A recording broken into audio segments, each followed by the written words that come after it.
Brett Mix here for Mixer Madness. Welcome to the Monday Night Wars WCW side, Week 60, December the 9th, 1996. The 65th episode of Nitro, but the 60th week they go at it with Raw head-to-head. Nitro beats Raw for the 24th week in a row.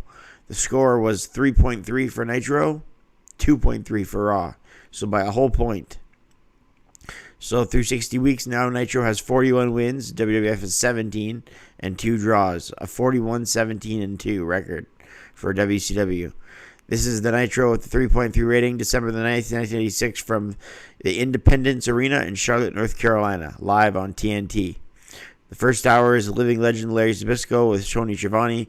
The second hour, Mike Tenay and Bobby the Brain Heenan will join Tony Schiavone since Bischoff is no longer a commentator. He's with the NWO. The show begins with Roddy Piper's bagpipes, and Piper talks about being home, living here at one point in Charlotte, North Carolina. Piper says, "Last time you see me in the ring, you saw my leg, my bad leg," or his fictitious leg. Piper pretty much made fun of the NWO, how they don't have a woman in their promos. He said, 6 men back there doing the NWO for vignette, no woman.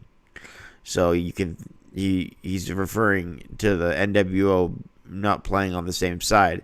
It's 1996, so I guess people can make jokes that way. He referenced WrestleMania 2 and his dive with Mr. T and how he'd never take one again. That was the biggest regret of his career when he went in halfway with Mr. T. He says that he'd not do it again, and the fans popped. Piper says, "Why don't we do it right here, right now," between him and Hollywood Hogan instead of Starrcade? The place goes crazy. He walks to the back as his music hits. So he didn't really give Hogan a chance to come to the ring. He just said, "Why don't we do it right now?" But then his music hit and he leaves. Okay, I guess that's my cue to leave. That's pretty much how that happened. That was kind of weird. Good opening segment, though. I mean, we didn't see Piper last week. It's always nice to see Piper. He's building towards Starrcade. He's great on the mic like always. He's Roddy Piper, so he's great on the mic. Opening the show, we had Michael Wall Street take on Mike Enos. E-N-O-S. That's how you spell his name. Enos or Enos. Not sure. I'll call him Enos. Mike Enos.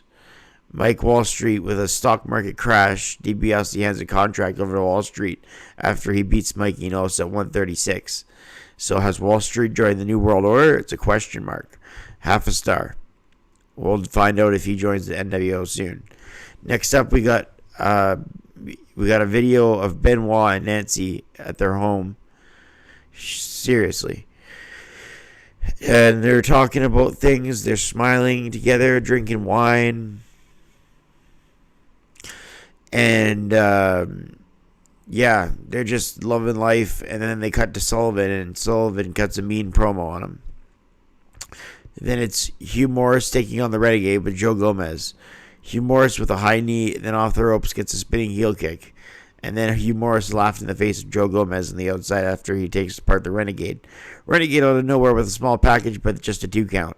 Morris kicks out and levels him again. Morris slowly going to work on the Renegade with a bear hug.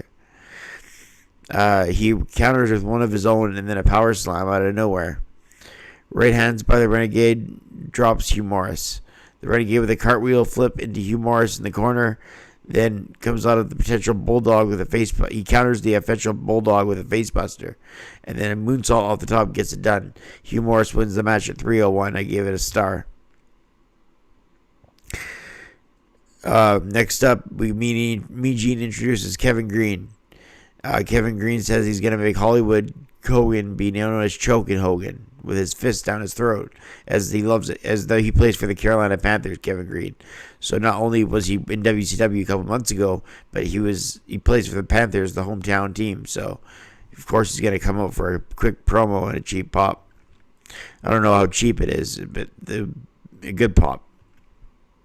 Dean Malenko defended the Cruiserweight title against Jimmy Graffiti, who's actually a decent Cruiserweight.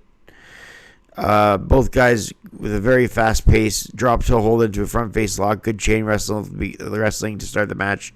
Jimmy Graffiti corners him and kicks him in the abdomen. We come back from a break and a headbutt with a side suplex. Malenko into an inverted slam. Superplex off the top rope was Malenko by Jimmy Graffiti. Leapfrog was held into a powerbomb.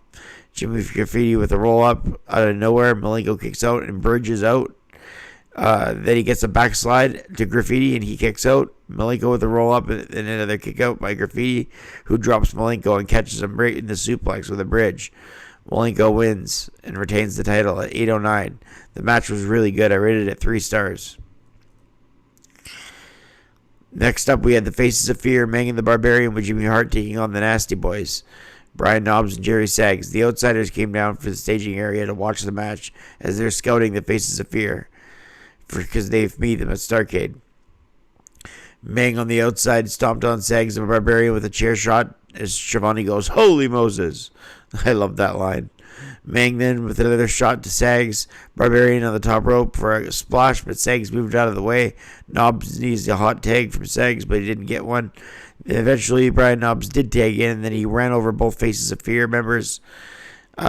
Jimmy Hart then got on the apron of the Barbarian and started to take him away, but Jimmy Hart hit the Barbarian with his phone by accident. Brian Knobbs had Jimmy Hart cornered and slams him into the floor on top of Meng. He throws him over the top rope onto Meng. Then the Barbarian used the megaphone on Brian Knobbs and gets the 3 counts. The Faces of Fear win after the shot by the megaphone. At 5:20, I gave the match 2 stars. Mean Gene introduces Ric Flair, and Flair goes, "Mean! By God, Gene!" He doesn't say by God, but it just sounds right to add that in there. He says, "Mean Gene." And then he does his typical strutting around, Charlotte this, Charlotte, North Carolina that. It's Flair country. So they just gave a segment to that.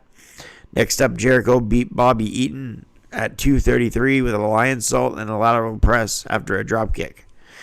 All rated at a star. Steiner brothers are waiting on Sting.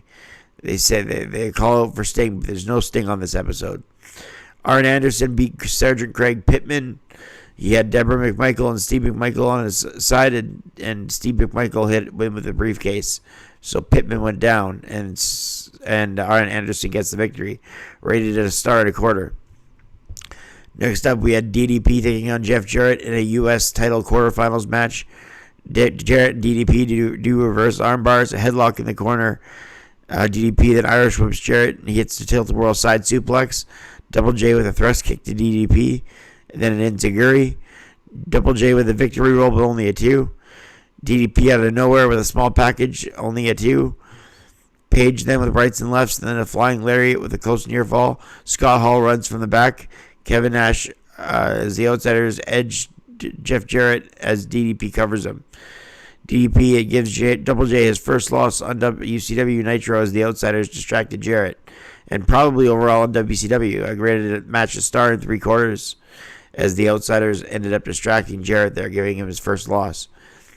Rick Steiner, Scott Norton is the main event, but instead we get Roddy Piper coming to the ring. He sits in a chair. That does it for the match portion of the show. After the match that didn't occur between Steiner and Norton, Piper sat in the chair and said he's tired of talking. No retreat, Hogan.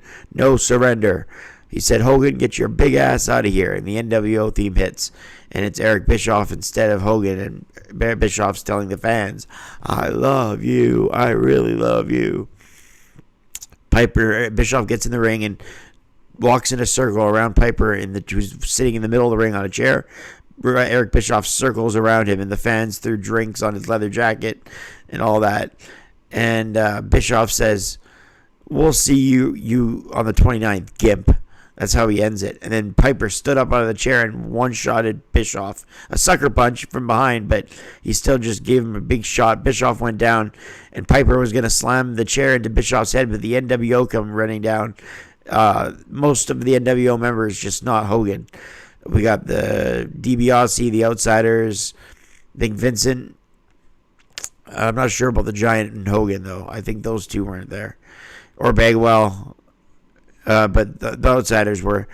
And nonetheless, they circle the ring, and Kevin Green comes down, and it's Green and Piper in the ring fighting off the NWO who are on the outside, and that's how we end with the credits rolling. I rated this episode of Nitro a 5.5 out of 10 because we had one very good match, no great matches, and a couple good promos by Rowdy Piper. So an above-average episode here of Nitro. We'll see what the next one has in store for us.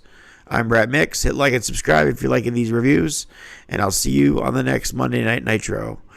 I'm Brett Mix, and I'm out.